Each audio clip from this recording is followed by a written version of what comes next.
Magandang balita po para sa publiko, hassle-free na ang pagkuha ng mga dokumento gaya ng birth certificate. Dahil inilunsad na ng Philippine Statistics Authority ang PSA e-Certificate Service, kung saan maaari na rin kumuha ng digital copy. Yan ang ulat ni Clazel Pardilia. Naabala na nga, nabawasan pang kita ng field coordinator na si Vencio. Matapos umabsent sa trabaho, makakuha lamang ng birth certificate ng kanyang anak na magkukolehiyo. Ano naman kasi yan, Monday to Friday.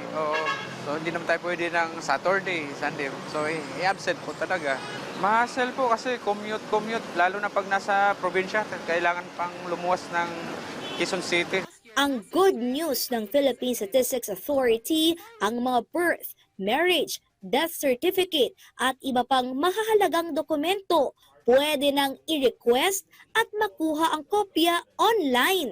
Inilunsad na kasi ng PSA ang e-certificate service. Pumunta lamang sa website na psahelpline.ph para maiproseso ang mga dokumento. Sa loob ng isang araw, makukuha na ang digital copy nito. Bukod sa hindi na mamamasahe o magbabayad ng delivery fee, mas mura rin ng 75 pesos ang electronic certificate.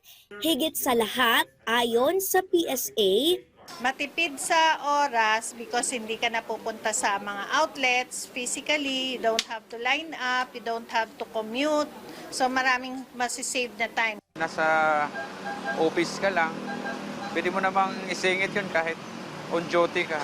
Kaya mas mahalaga yung online na ngayon. pagtitiyak ng PSA, ligtas ang psahelpline.ph. May facial recognition feature kasi kaya tanging ang mga individual lamang na tunay na nagmamay-ari ng dokumento ang makakakuha ng certificate na maaaring ipasa sa mga eskwelahan, kumpanya at iba pang government agencies. Mabeberipika naman ang authenticity ng dokumento sa pamamagitan ng QR code na naka-embed sa electronic copy. 100% po ang guarantee natin that the digital product in PDF form is tamper-proof. Pag may tampering, immediately may alarm po siya. So may alert po agad. Taon-taon, nasa 18 milyong document request ang natatanggap ng PSA.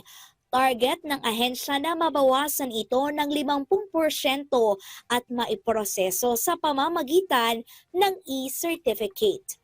Clazel Pardilia para sa Pambansang TV sa Bagong Pilipinas.